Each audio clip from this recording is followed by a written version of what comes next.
Yung mga Colonel Clifford, maraming importanteng trabaho ang Philippine Marine Corps diyan sa inyo.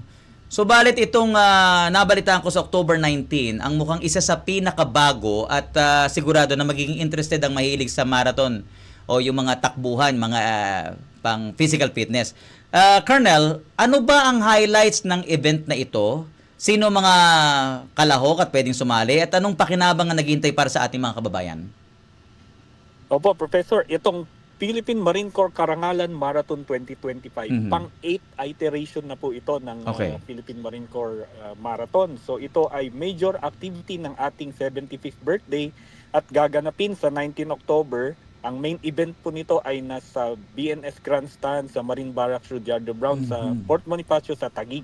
Subalit, gagawin din po ito sa 5 other legs simultaneously all over the country.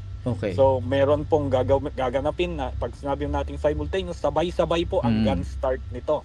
So, gagawin din po ito sa Lawag City, meron din po tayo sa Subic, Bataan, sa Puerto Princesa City, sa Mindanao naman, sa Cotabato City, at sa Tawi-Tawi City. At itong ating marathon, sir, is to raise funds. It's not just, pag kami pong mga marino, pag nagagawa kami ng ganitong activity, hindi lang po ito, it's more than just a race. The objective is to raise funds para sa ating mga scholars. Meron po tayong mga scholars na 43 college scholars na pinapaaral ng ating PM COSAI. Meron din tayong mga susuportahan na anak ng ating mga nasawi at nasugatang mga Marines. Para sa Wounded Warrior Program. At higit sa lahat, nakakatulong po, Professor.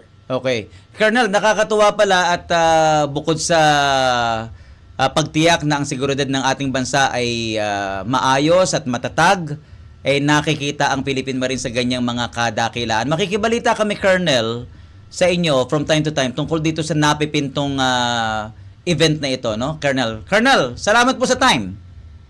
Maraming salamat po, Professor Willie, at sa iyong mga tagapakinig. Gusto ko rin pong batiin ang aming commandant, si Major General Vicente Mark Anthony P. Blanco. Malapit na po ang birthday niyan. Ang aming Deputy Commandant, si Brigadier General Antonio Mangoroban Jr. Pareho, malapit din po ang kanyang birthday. At lahat ng mga nakikinig, yung mga Marines po, nakikinig po sa inyo ngayon, Professor Willie.